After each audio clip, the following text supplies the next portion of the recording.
bem-vindo ao primeiro programa Tributarês Cast, com essa equipe maravilhosa aqui que eu vou apresentar. Douglas, por favor, apresente aí pra galera. Meu nome é Douglas, eu sou advogado tributarista do IBGPT. Flávio, por favor. Eu sou Flávio Almeida, também professor de Finanças Públicas e consultor tributário aqui do IBGPT. Sou Carlos Almeida, professor de Direito Tributário, consultor do IBGPT. Tudo bem, pessoal? Eu sou o Thales Nogueira, especialista em Direito Tributário e responsável pelo Departamento Comercial do IBGPT. E eu sou o Thiago, que vocês vão me ver mais vezes aí nos podcasts do Tributarês. Sou o IBGPT, junto com essa família toda aí que nos acompanha. Então a gente vai começar a bater um papo a respeito aí de tributação, de fiscalização, crimes tributários, roubadas tributárias principalmente, né? Para você ficar esperto e fugir disso daí. E a gente começa aí, o Douglas aí, que é o nosso grande diretor operacional daí de todo o nosso grupo. Pode falar mais, né, Douglas? Como é que o Pica-Pau fala? Eu costumo falar aqui no escritório, essa é até uma novidade pro cara. Tem um episódio do Pica-Pau que ele fala, nem é o Pica-Pau que fala, né? Ele fala assim, ó, que se o Pica-Pau tivesse procurado as autoridades, nada disso teria acontecido. Eu me lembro disso. Normalmente quando o cliente vem aqui com uma pica, vamos botar assim, um problemão daqueles gigantescos, poxa, se tivesse procurado uma ajuda especializada, nada disso teria acontecido. Isso aí.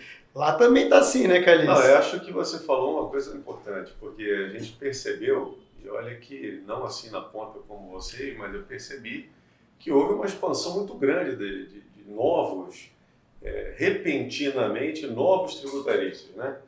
E muitos escritórios que não lidavam com o direito tributário passaram a oferecer isso, talvez com base aí na tese do século, do ICMS na base do PIS e da COFINS, talvez, não sei, ou outros,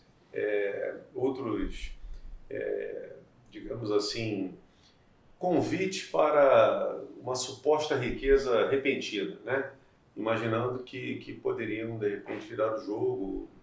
Mas a verdade é que o Douglas falou, muitas vezes você promete uma tese, mas há repercussões, às vezes, mais graves, e os erros acabam acontecendo na gestão dessas situações. Com certeza. Então, não dá para você se meter uma cirurgia cerebral contratando alguém que não seja especialista. O ortopedista, né? Não dá, né? Não dá. Então, mais ou menos isso. A gente tem isso até metrificado, né? A gente fez um monte no nosso blog, no nosso site, né? Um monte de texto sobre o ICMS na base do PIS e COFINS, que foi a tese do século que todo mundo fez e faz, né? Curioso, né? A gente fez vários textos explicando vários desdobramentos e tudo mais, e o principal que teve 1000 vezes mais acessos que todos os outros foi eu explicando o que faz depois que ganha ação. É o grande problema, né? né? Não estava no Google, né? Essa parte não tinha de onde copiar, né? Que era justamente fazer o procedimento de habilitação para poder utilizar o crédito via compensação PET-COMP. Né? E isso aí trouxe essa celeuma toda de pretensos tributaristas, picaretistas e tudo mais. Eu vou chamar o Thales, não porque ele é o nosso bibelô de ouro, né?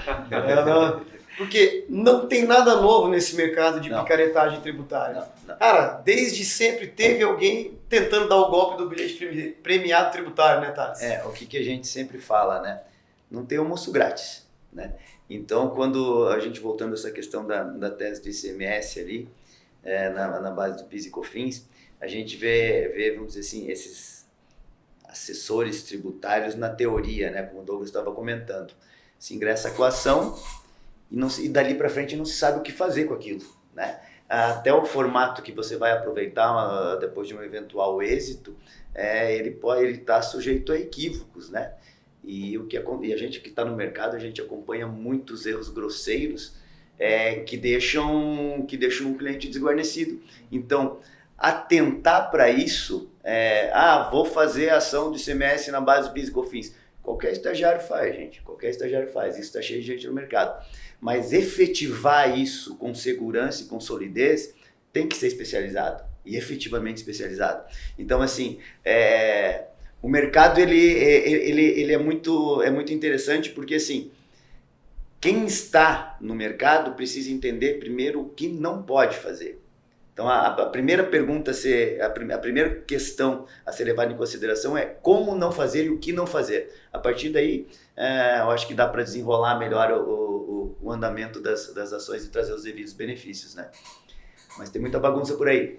Não, eu nem digo só nessa questão que é de direito aí, ICMS, na base do PIS/COFINS, as ações de teses, mas eu digo mais especificamente, por exemplo, aí nos postos de gasolina que choveu, agora a notificação, por conta de um pretenso crédito que eles alegavam que a empresa tinha, que inclusive era maior que o faturamento da empresa, né? Ou seja, a empresa faturava lá 7 milhões, tinha um crédito de 40 milhões, e aí fizeram todos os pedidos na Receita, a Receita veio, glosou, mais um golpe. Mas eu te chamei, Thales, não foi para falar disso daí, eu te chamei para falar, lembra daquelas dívidas da União, letras de crédito não sei da onde. Então não é novidade nenhuma no mercado tributário o golpe do bilhete premiado, né? Vem aqui que eu tenho um crédito de terceiro para te vender, meu amigo.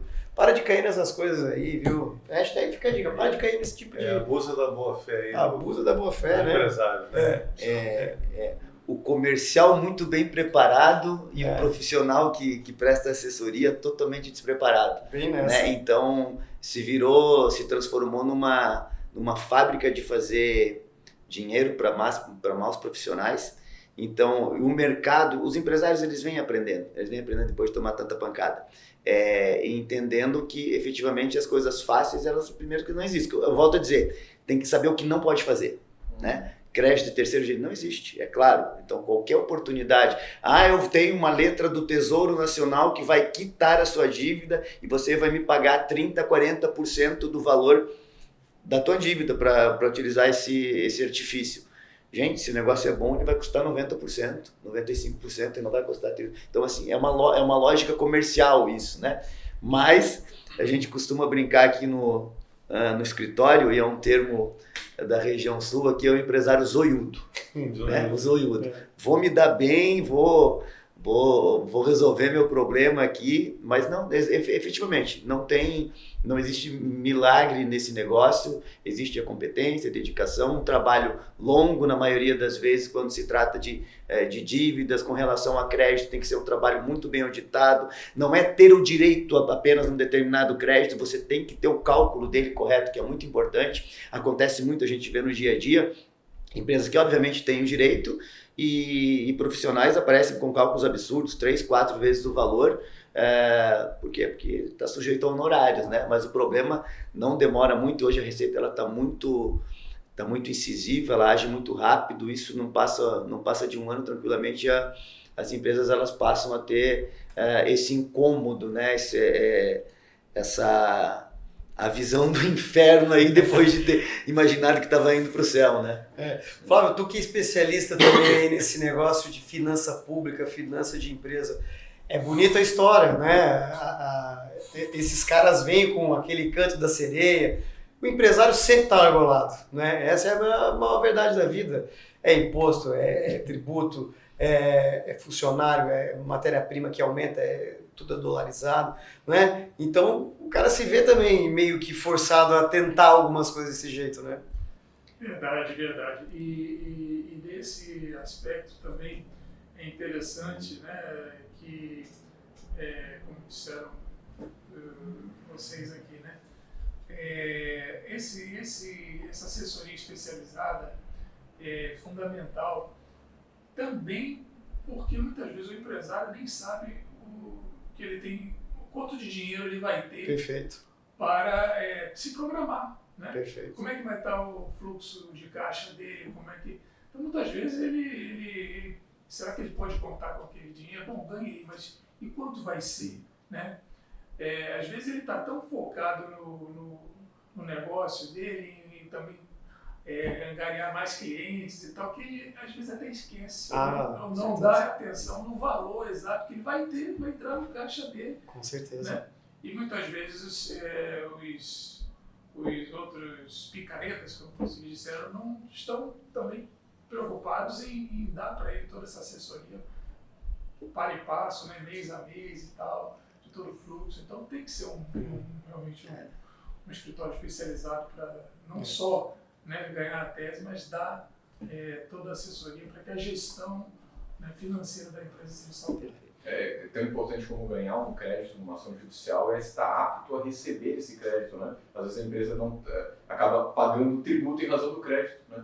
Justamente porque ela não se preparou para receber aquele... A gente sabe que essas ações tributárias são valores, às vezes, milionários, né? Então, se a empresa recebe um crédito desse habilitado lá, pô, vai ter que tributar ele. Dependendo do cenário, às vezes, poxa, por que não se programou, né? Sabia que ia cair lá na conta fiscal um valor tão alto e agora 30 e tantos % vai para o fisco, né? Em vez de ir para... De novo. Vai de novo. De novo. Vai, volta. Felizão, entrou um crédito, pum, não, entrou 100, não, entrou menos 33 que 100.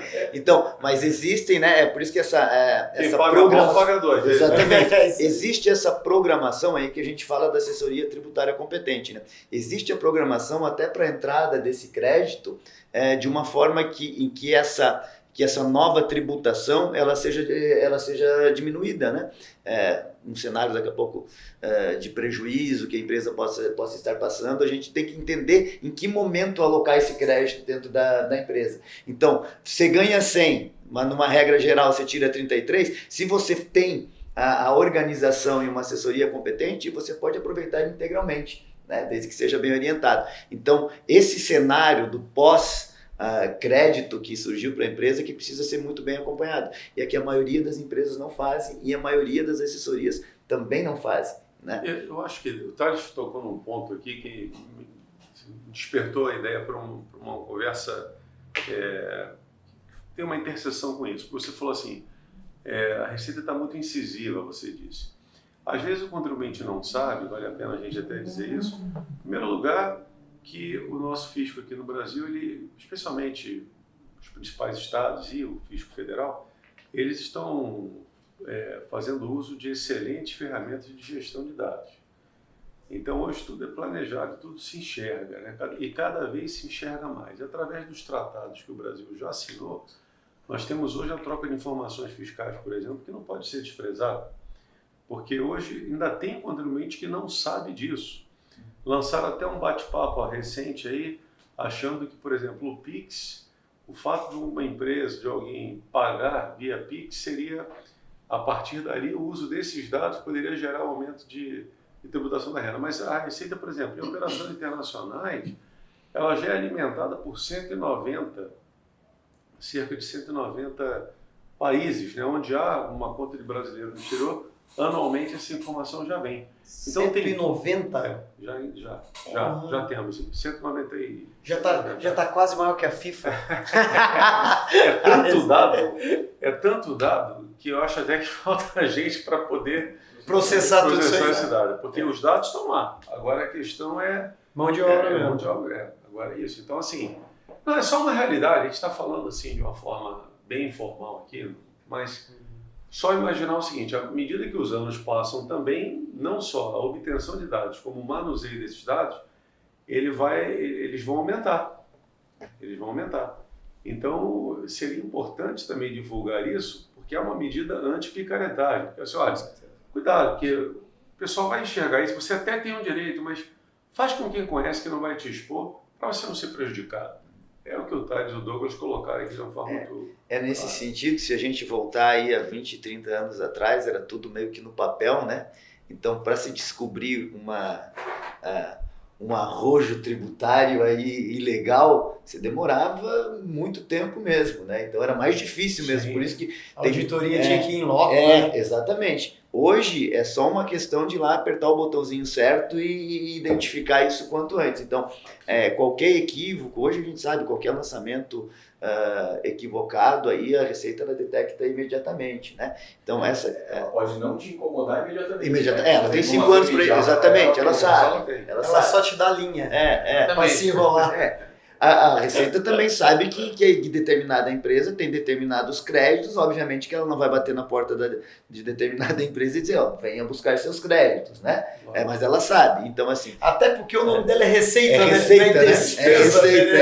Receita.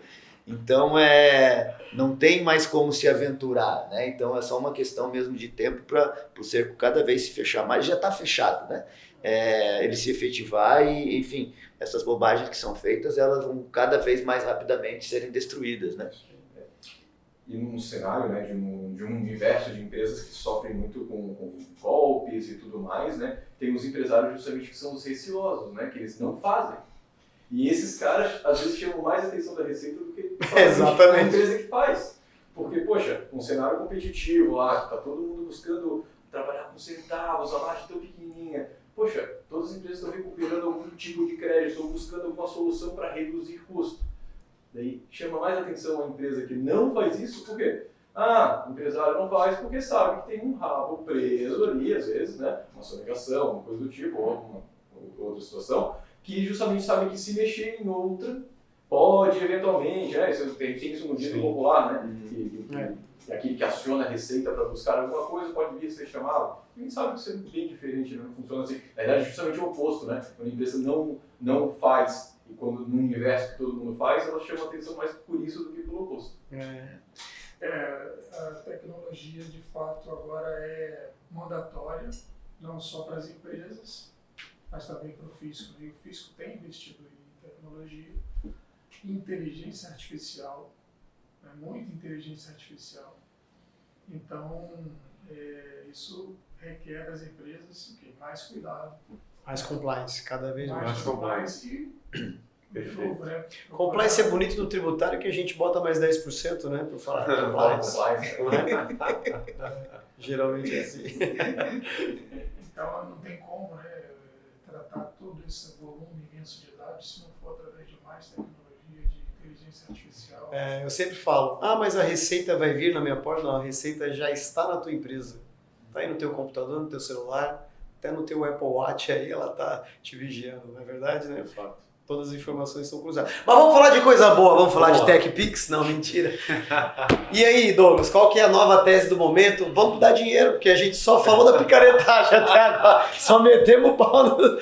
Agora, qual que é a do momento? Se tem alguma coisa do momento, que aí o STF anda meio assim com a gente. Se tem mais alguma notícia ruim que seja dita do momento. Vamos partir para outra, Vamos eliminar as notícias ruins. Tem mais uma aí, mas nem vamos entrar no trânsito em julgado, né? Vamos entrar nessa, pessoal? O que vocês acham? Acho que essa é... Professor Carlos, essa daí é difícil de falar, né? Deixa o Douglas levantar que Não, mas eu acho que o STF já esgotou o negócio ali, acho que... Já era, né? Exato. É só chorar derramado. Leite derramado. Mas enfim, mas acho que é legal dar uma comentada para entender. Acho que só para fazer um resumo aí. Se discutiu a constitucionalidade ou não das ações transitadas em julgadas serem analisadas posteriormente pelo STF quando julgado assim ou... Não, para. Fala português. É uma coisa assim, ó. Deixa eu ver, vou traduzindo. Vamos lá. Eu ganhei. O juiz achou que eu ganhei. Passou 2 anos e ele falou que eu não ganhei. Aí muda tudo. Exatamente. É isso aí. Não, e nem falou pra ti, né? Falou pro outro. Falou pro outro. Falou pro outro. Ele disse, não, peraí. O Thiago já tinha ganho lá atrás. Derruba também, porque aqui a gente decidiu. É complicado. Então é aquela coisa, não, eu te roubei a vida toda, mas agora não vou roubar mais e daqui pra frente estamos juntos. Aí depois muda a ideia e fala, não, vou te continuar pegando um pouquinho aí, né? Por quê? Porque eu mudei de ideia. Impressionante, né? Mudei de ideia. Assim, a gente Mas já vem... a Constituição não protege o ato jurídico perfeito. Pois é. Essa é a grande. E aí? Mas como é que se protege? Mas é a interpretação do que é proteger. Isso. Temos um protetor mora agora, A né? paz que protege os filhos, a paz que espanca os filhos alegando proteção. O que é proteger, né? A mão que bate é que balança o berço, né? É mesmo. É a mesma. A gente é realmente impressionante, né? O texto está lá, deve proteger, mas segundo essa atual composição da corte, eles julgam estar protegendo agora. É sinal de que anteriormente a proteção não estava tão completa como agora eles julgam fazer. Né? E se a gente pensar lá, né, o conceito de trânsito em julgado, que é aquela sentença que não cabe mais modificação, a gente relativizou isso, né? Então, a sentença que não cabe mais modificação, 2 votos. Salvo você... Modificar a minha cabeça. Exato. Só se minha mulher falar que tá certo e estava errado, aí eu volto. Volto atrás. Tem uma questão de repercussão geral, de ação direta ou declaratória, né? Mas modulação. Que essas aí teriam um resguardo maior, né? Vocês já pararam para pensar no reflexo que isso pode causar? Porque agora o fisco pode simplesmente não recorrer de nenhuma ação, não se defender em nenhuma ação. Todas vão terminar com a opção procedente normalmente para o contribuinte, né? Porque o fisco poderia ser rebelde, né? E beleza, daí depois de um tempo ela escolhe uma ação para se defender, leva até a Suprema Corte diz, ah não, realmente, está certo, derruba todas as outras. Talvez ficasse até mais barato para a sociedade, Exato. em vez de pagar todas as Pois sim, procuratorias. Exato, se defende numa só, porque as outras terminaram. E aí? Terminar depende do. E aí, Eu explica estou sendo pro- irônico aqui, mas... Teria que mudar Não, o isso, papo, não, né? isso, explica para o cliente isso. Explica pro alemão que quer botar uma empresa no Brasil. isso. Explica para o cliente que há 2 anos atrás, ó, tá aqui o teu trânsito em julgado, tu pode aproveitar aqui, sei lá, 1 milhão em crédito, e daí 2 anos se passam e diz, não, lembra aquele 1 milhão que tu podia aproveitar, que tu aproveitou, te prepara para devolver. O Thiago escolheu logo um alemão para você explicar. Se prepara para devolver. A gente, no nosso dia a dia, até indo nessa mesma linha, a gente está numa região onde tem muitas empresas do Brasil todo, e Sim. inclusive de fora do país. Até numa conversa que a gente teve com um parceiro nosso junto a uma cliente, que a empresa é tailandesa. Eles têm essa questão de ICMS na base do PIS e COFINS, eles têm milhões.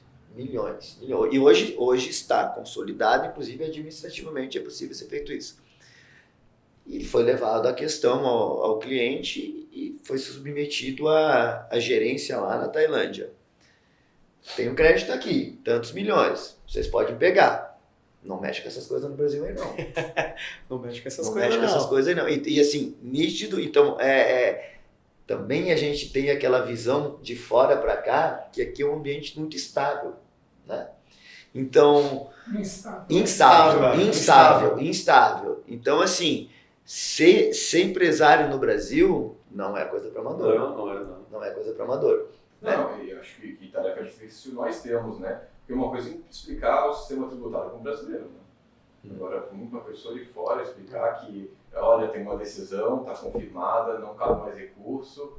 Não, peraí. A questão da segurança jurídica, essa instabilidade que o Thales colocou aqui muito bem, é a insegurança total do ponto de vista do direito. Né? E pode, Como é que fica? como ele disse, assim, pegando o gancho, né? Pode afugentar o investimento. Né? Sem Exatamente. Com certeza. Profetas do amanhã, e aí, o que vai acontecer? Hã? Fala aí. dúvida. É uma boa pergunta. Hã? Essa Quer é. ligar para alguém? Talvez consultar os universitários, né, professor? Eu acho assim, a decisão tendo sido prolatada agora, né? A gente vai viver um período de incertezas, não tem como, até que alguns grandes aí sofram algum revés e possam rearticular politicamente alguma questão sobre isso. Eu não sei se vocês Vai têm demorar um conhecimento desse número, mas muito capital brasileiro está fora já, né? Está tendo uma corrida para fora Uma gigantesca. invasão, né? E, obviamente, a gente tem todos esses tratados, 190 países, etc. Mas até provar alguma troca coisa de que foi informações. como não foi. E aí? Como é que vai ficar o nosso capital, a nossa empresa, as demissões em massa, empresa fechando? Mas tudo bem, né? Falei que ia falar de coisa boa, mas não tem, né? No tributário. Isso não é alegre. Não tem nada bom, né? Preocupa muito. Mas nós estamos aqui para resolver Exatamente. Exatamente. Vamos resolver esse A problema. gente não é novidade no Brasil passar por períodos de crise, né? Sim. O que seria novidade é passar por Período períodos de estabilidade. Então, assim, nós somos um povo que tem esse poder de adaptação. Não desiste nunca. Enfim. Diz que a gente cresce na guerra, né? Mas nós estamos na guerra desde 1500, cara. Então tem muito trabalho a ser feito. Acho que esse entendimento do cenário, enfim, com base nas leis, a análise tributária de uma maneira geral, ele é muito importante. Assim, o que fica muito claro, você não pode virar as costas para ir jamais para essa questão, né? A gente especificamente está falando da questão tributária. Você tem que estar cada vez mais atento e, ao contrário de desanimar, potencializar os estudos, potencializar as possibilidades, né, dentro dessa esfera. Talvez a gente pudesse falar um pouco sobre isso, então, positivamente.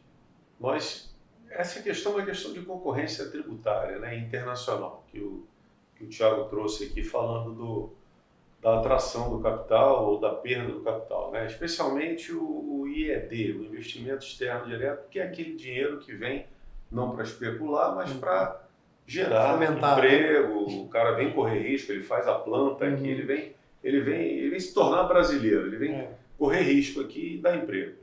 Esse IED é um tesouro, então todos os países estão brigando por isso. E aí a gente vem com uma insegurança dessa que o Douglas trouxe, quer dizer, você dá um tiro no pé.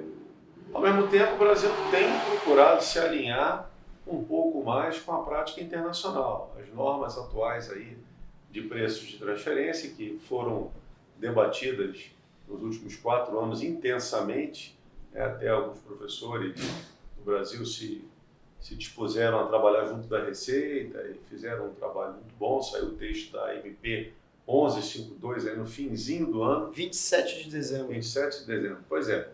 Basicamente o que ela faz é trazer o arm's length, um princípio que é um princípio consagrado no mundo todo. O Brasil não utilizava, o Brasil tinha normas com margens já pré-fixadas e passa a adotar essa questão de tentar descobrir os valores, né, reais aí dessas operações intragrupo, vamos dizer assim, dentro de grupos de empresas, né, que são partes relacionadas, vamos dizer assim. Então essa aproximação do Brasil com a OCDE nesse ponto torna a gente menos exótico. Isso era uma reclamação geral, não é verdade, Flávio? Uma reclamação geral aí do mundo, mas tudo tem prós e contras. Não quer dizer que o nosso sistema não fosse bom para nós enquanto país em desenvolvimento. Mas, por outro lado, gera um alinhamento maior e pode também trazer mais capital em vista de um alinhamento da regra. Já que a regra na Holanda é igual ao do Brasil, na Bélgica é igual ao do Brasil, na França é igual ao do Brasil, então fica mais parecido para eles virem. É só para dar um contraponto, já que o Supremo fez isso, os gestores aí de política tributária pelo menos fizeram essa outra coisa. E tem também, tem capital. um outro lado também que interessa para as nossas empresas, que é a internacionalização das nossas empresas. Perfeito. Show. Bom, Nossas empresas querem crescer também, né? E se nosso ambiente tributário tem essas confusões, vamos dizer assim, lá fora também tem as suas, podem ser um pouco Todo diferentes. mundo tem a sua peculiaridade, né? Todo mundo tem sua peculiaridade. As nossas empresas, às vezes, reclamam muito do nosso ambiente aqui, mas precisam também estar preparadas para atuar lá fora, se elas querem crescer e se tornar multinacionais, né? Então, sem dúvida. Esse aspecto do preço de transferência, de fato, nos torna mais homogêneos, né, com o resto do mundo. E, de novo, né, o atendimento especializado é que pode ajudar sem dúvida alguma, nessas condições. A gente está falando de um cenário, vamos dizer assim, que vem de dentro para fora, pensando como empresa, né?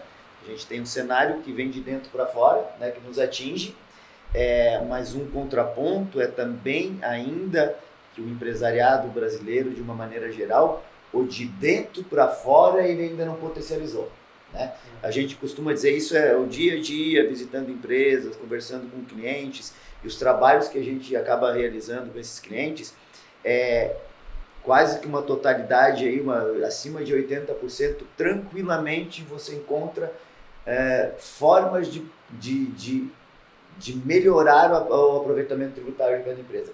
A gente tem uma conta, a gente tem isso bem claro aqui, assim, a maioria das empresas de 10% a 40% de qualificação tributária, de redução de carga tributária a gente consegue desenvolver. Então, assim, ainda existe o de dentro para fora que não foi aprimorado.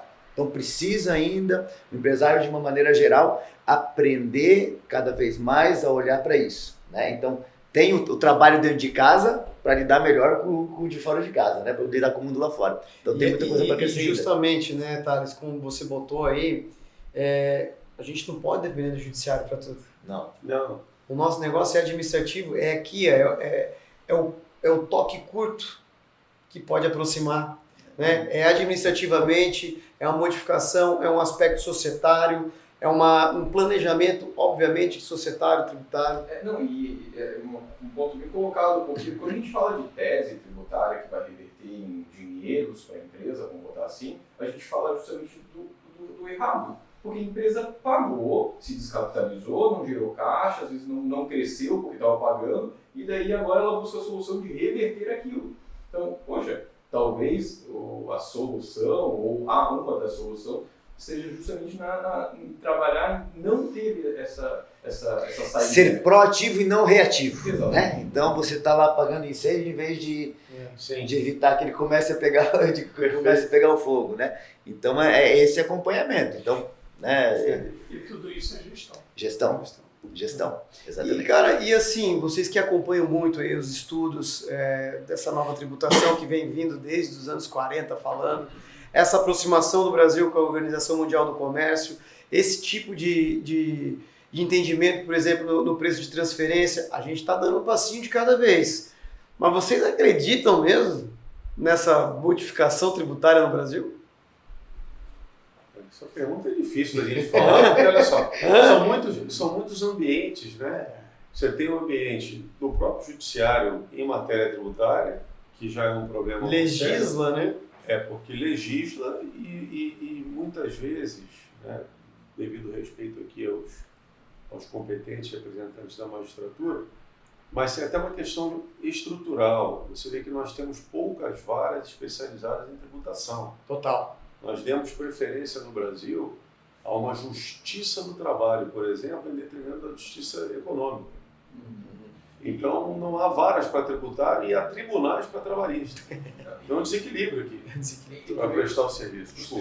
Os tribunais, né, eles não têm preocupação em miscigenar as competências dos seus jogadores. Né? Então, a gente vê que hoje o STF, né, colocando como exemplo do Suprema Corte, a gente vê que todos os ministros são deficientes em matéria tributária. O melhor que tivemos recente era o Teori Zavascki, que era o único de escola tributária. Então, hoje, a gente tem essas decisões um pouco infelizes para os contribuintes, né? Mas a gente tem um pouco de conhecimento tributário lá, no sentido de, a gente que é do tributário mesmo, que está 30, 40 anos de tributário. E compensação, previdenciário, trabalhista, enfim.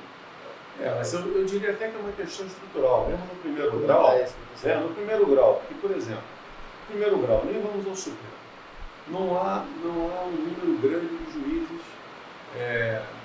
de varas fiscais, de varas de execução fiscal, né? A maioria está lá no civil, por exemplo. Então, e eles também saem de férias, etc. Muitas vezes você vai ter na mesa, julgando realmente alguém totalmente focado em civil para decidir uma questão tributária. Isso é uma questão institucional, nosso ponto de vista, que isso dificulta a vida do contribuinte, dificulta a vida do fisco e acaba, em último grau, aumentando o litígio, aumentando a controvérsia.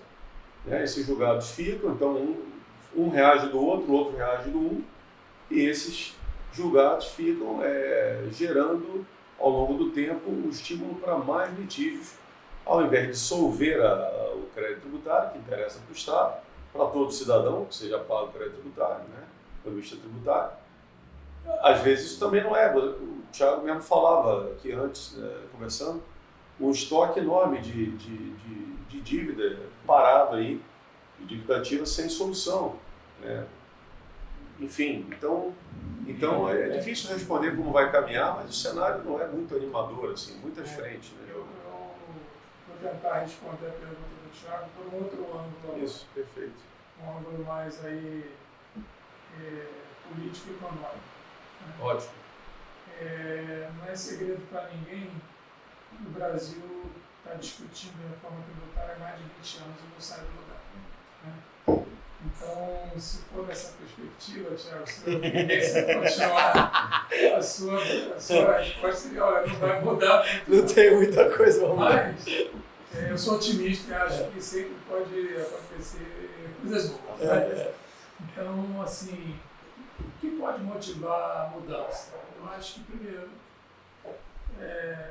a dor econômica no bolso pode motivar. Né? Então, quando o sistema tributário se mostrar inadequado aos grandes atores econômicos e tal, ele vai ser alterado, né? De maneira geral. O outro aspecto é que muitas vezes esses atores, né, têm influência política. Às vezes não eles, não só os grandes, mas tem alguns que conseguem chegar e essa influência política vai decidir no Congresso, no Parlamento, na Assembleia, né, Legislativa, vai decidir, às vezes, o rumo que a tributação irá tomar. Né? E aí os interesses daqueles que lá estão, né, isso é um problema também clássico, é o problema do agente principal, na teoria. Né?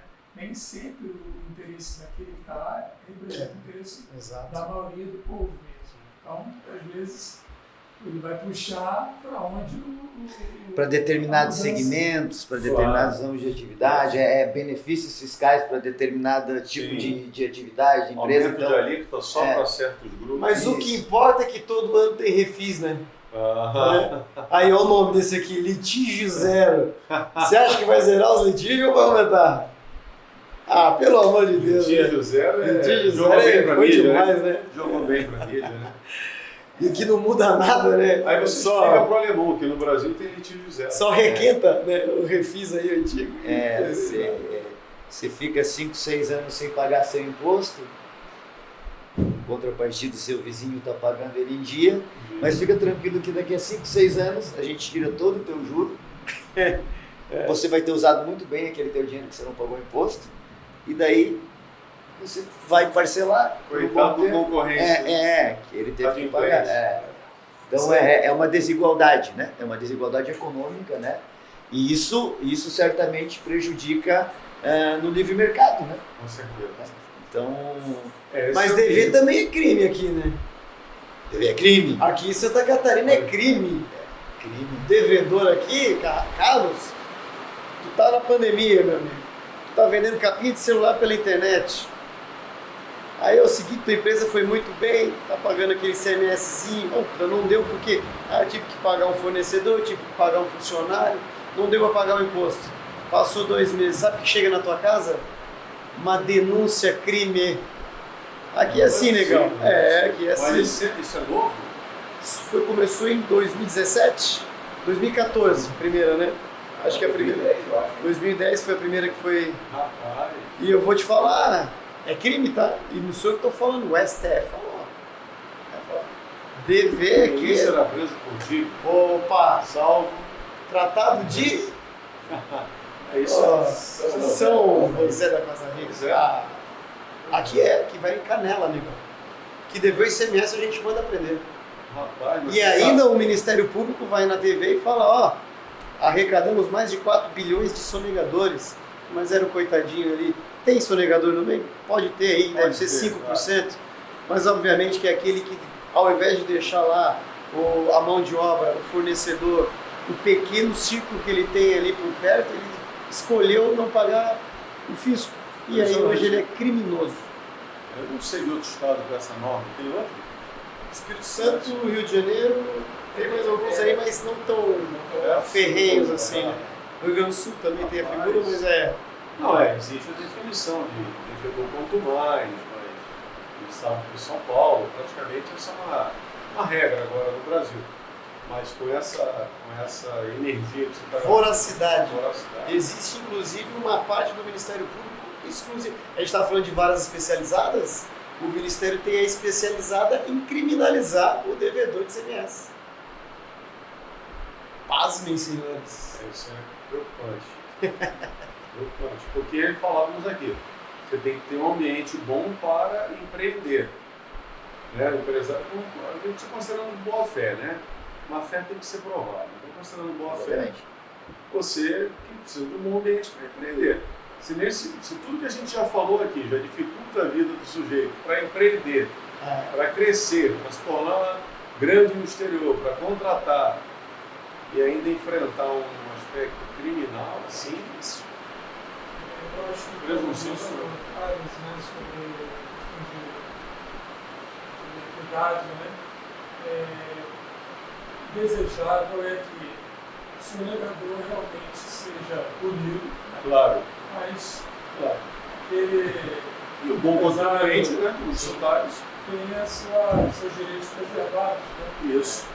E obviamente há situações que a empresa pode ter alguma flutuação do seu caixa, mas nem por isso, né, pode se tornar crime. Agora, se é muito mais, se é aí o deveria o Estado pesar bem as duas coisas. Então, aí me lembra de um outro tema importante, que é justamente o tema que a gente vem defendendo já há algum tempo, desde 2014, e a gente assim, publicou alguns artigos sobre esse assunto, que é você diferenciar a base de contribuintes para dar um tratamento diferenciado a eles. Né? Você os observa, você os qualifica e, conforme a ação deles, o Estado também premia aqueles que estão sempre ali.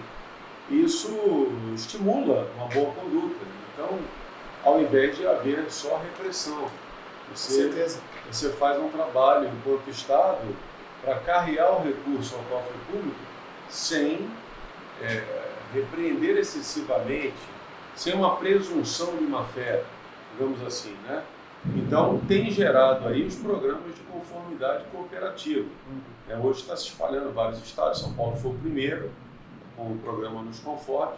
A Receita Federal agora está fazendo um programa que, a meu ver, de todos que eu estudei, é o mais completo, é o modelo mais adequado, porque a Receita está aí trazendo agora para a gente o Confia, e ela está tendo cuidado de fazer uma base prioritariamente com os grandes contribuintes, porque não há tanta gente no fisco capaz de acompanhar de perto. Você tem que priorizar quem arrecada, né? Então são dados assim, promissores. A gente está falando de pontos negativos, mas acho que o nosso bate-papo informal também sugere alguns pontos que podem ser promissores para o futuro. Né? E lembrando que essa questão do compliance cooperativo não é a exclusividade do Brasil. Não. A OCDE já publicou a respeito, vários outros países já estão na frente, e isso pode ser, de fato, uma mudança de paradigma na relação do fisco com os contribuintes. Vamos ver os próximos passos. Pessoal, já entrando nessa seara aí, está acabando o nosso tempo já aí no nosso primeiro podcast. Acho que agora cabe aí umas considerações finais. Eu, da minha parte, Carlinhos, eu voltava a pagar o 5º constitucional, devolvia para os Portuga e dava tudo certo. Pagava até o dízimo, né? Que era o 5º dízimo, né? Tava mais barato. Tava mais barato. A minha parte eu fecho aí. Muito mais barato. Muito mais barato. E a gente ainda foi arrumar briga. Brincadeira aqui não é brincadeira aqui. Pode chegar a 50%, 50 e pouco, fácil. Então tá, pessoal, mais uma vez obrigado aí. Nós que agradecemos. Poxa, muito legal o bate-papo aí. E vamos ver o próximo, né? Se Deus quiser. O próximo vai ser lá em São Paulo, na sede do BGPT lá. Que legal. Fechou, um abraço aí, até mais. Abraço, gente. Acompanha a gente aí nas redes sociais.